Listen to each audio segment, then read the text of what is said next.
2 থেকে 250 উপরে অলরেডি হাসপাতালে আছে। ছোট ছোট বাচ্চারা তাদেরকে ধরে আশ্রয়ছে, তাদেরকে ধরে হাত ভাঙছে। রাতে 4টা বাজে আমরা ঘুমাইছিলাম, আর তারা আইসা আক্রমণ করলো। তারা আমাদের কাছে আক্রমণ করলো, তখন আমরা বাইরের সাথে সাথে আমাদের মুরব্বীদেরকে তারা মাইরা ফেলাই দেয়। টঙ্গীর ময়দানে গন্ডগোল ছিল আর কি। আমরা আসছি কালকে সন্ধ্যায়, রাতে 3টা পর্যন্ত ডিউটি দিচ্ছে পাহারাদার। হ্যাঁ, আমরা ডিউটি কইরা পরে দিয়েছে, তারা উদ্যোগ লইতেছে। পরে আমরা আর ঘুমাইছি না, ইয়ে করছি নিখা দিয়েছি। পরে ইয়ার মধ্যে তারা পড়লে ইট পাক করছে। পরে তারা টিনের দরজা ভাঙ্গিয়া ভিতরে ঢুকছে, দাও চুরি চাপাটি ইয়া যা কিছু আছে লইয়া, রড মর্জা লইয়া সব ঢুকে আমাদের এই মারপিট করছে। প্রশাসনের লোককে, বিভিন্ন লোককে টাকা দিয়ে তারা ভাড়াটিয়া করে সন্ত্রাস এনে ছাত্রলীগকে নিয়ে আমাদের উপর হামলা করে।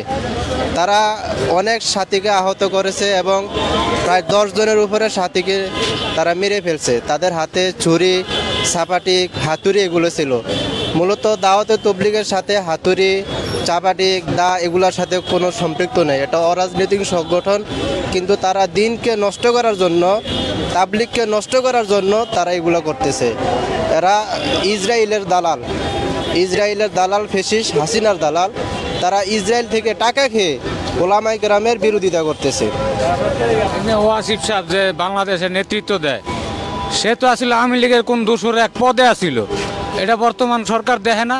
এই যে আওয়ামী লীগের একটা পদে আসিল, থেকে আওয়ামী লীগের সময় এই যে গন্ডগোলগুলি লাগাইছে, কোন ওলামা একদম কিছু কইতে পারে নাই না। আগেই তো কইতেছিল, কইতে পারে নাই, আওয়ামী লীগের চাপে কইতে দেয় নাই। আর এই যে ওয়াসিফ, এই তো হইল আওয়ামী লীগের একটা দালাল। এবং কি বাংলাদেশে কিভাবে রইল সন্ত্রাস হয়ে, আওয়ামী লীগের দালাল হইয়া। এরা কি লীগের সরকার দেখে না? এত কোন পদে আসিল, এটা কি সবাই ভুলে গেছে? আজকে এই যে দেশটার মধ্যে গঞ্জাম লাগাই দিতেছে, রাত 3টা বাজে যারা ঘুমন্ত অবস্থায় এক উপরিকে আক্রমণ। তখন ঢুকার কথা তোরা কইছ 20 তারিখ শুক্রবারে ঢুকবি, তাই তোরা 2-3 দিন আগে কিল্লিয়ে গেলি। তাহলে এটা তোকে পূর্ব প্ল্যান মারামারি করার। যে জায়গায় শুক্রবারে যাবি সেই জায়গায় তোরা 2 দিন আগে কিল্লিয়ে গেলি রাত 3টা বাজে। মানুষ যদি তবলিগে আসে, তাহলে তবলিগে মানুষ কি নিয়ে আসে? সামানা নিয়ে আসে, ব্যাগ নিয়ে আসে, শীতের পোশাক নিয়ে আসে। তারা কি করলো? তারা উল্টো সামানা নিয়ে আসে, প্রস্তুতি নিয়ে, পরিকল্পিত প্রস্তুতি নিয়ে তাদের হাতে লগি, বৈঠা, হাতুড়ি, চাপাটি, ছুরি এগুলা নিয়ে রাত 3টা বাজে সাথীদেরকে আক্রমণ করে। সেনাবাহিনী, র্যাব, বিভিন্ন টহল ছিল, কিন্তু যখন নাকি 3:30টায় হামলা হয়েছে, কিন্তু ওই সময় আমরা কোনো র্যাব, কোনো পুলিশ দেখি নাই। কেন?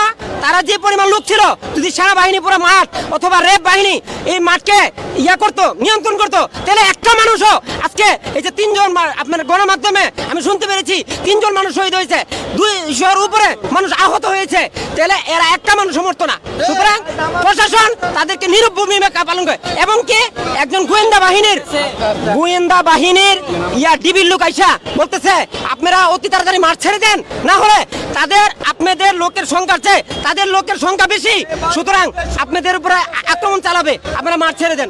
তখন আমার সাথে আমার আর সাথী ভাই ছিল, সে আমাকে তাড়াতাড়ি ফোন দেয়া বলতেছে, আব্দুল আজিজ অবস্থা ভালো না, তাড়াতাড়ি তুই মাঠ ত্যাগ কর। আমি যখন নাকি এরকম মাঠের মাঝখান দিয়ে চলে আসতেছি স্টেশন রোডে, তখন আমাকে এরকম ভাবে আমি স্পষ্ট ভাষা বলতে চাই, যারা এরকম ভাবে এই আল্লাহর দ্বীনের জন্য রক্ত দিছে, জান দিছে, অবশ্যই প্রশাসন এটার বিচার করতে হবে। 2 থেকে 250 উপরে অলরেডি হাসপাতালে আছে। তারা কি মানে খালি হাতে এসেছে নাকি হাতে? তারার হাতের মধ্যে ইটা এবং ব্যাগের মধ্যে রামদাও, বিভিন্ন হাতুড়ি, যা সোজা কথা এক কথা, যেগুলি কোনো ছিল না, হকে যা পাইছে, এরপর মাঠে ঢুইকা মাঠের যত বাস যা কিছু আছে সবকিছু তারা ব্যবহার করছে আমাদের উপরে। আচ্ছা, একটু বলবেন আপনাদের এই সংঘর্ষটা শুরু হয় কোন সময়? তারা কিভাবে, মানে কোন? 3টা, রাত 3:30। প্রথম ছুরিটা ছিল কামারপাড়া ব্রিজ থেকে, তারা স্লোগান দিতে থাকে একের পর এক, নারে তাকবীর, আল্লাহু আকবার। তখন যখন স্লোগান দিতে লাগলো, তখন আমাদের সাথে টের পাইছে যে না, অবস্থা খুব করুণ। কেন আমাদের সাথীর যে মাওলানা জুবাইর সাহেবের পক্ষের সাথীর সংখ্যা কম ছিল, হ্যাঁ, আলমী সুরার যে সাথী ছিল, সাথীর সুরা কম ছিল, যার কারণে তারা এইটি পর্যবেক্ষণ করছে এবং বিভিন্ন ডোনার, বিভিন্ন গোয়েন্দা বাহিনী পাঠায়া তারা এই অবজারভেশন করছে যে লোকগুলি মাঠে আছে তাদেরকে খেদাইতে আমাদের সর্বোচ্চ 20 থেকে 30 মিনিট লাগবে। এমনকি 4টার মধ্যে তারা সমস্ত সাথীকে পিটাই আহত করছে।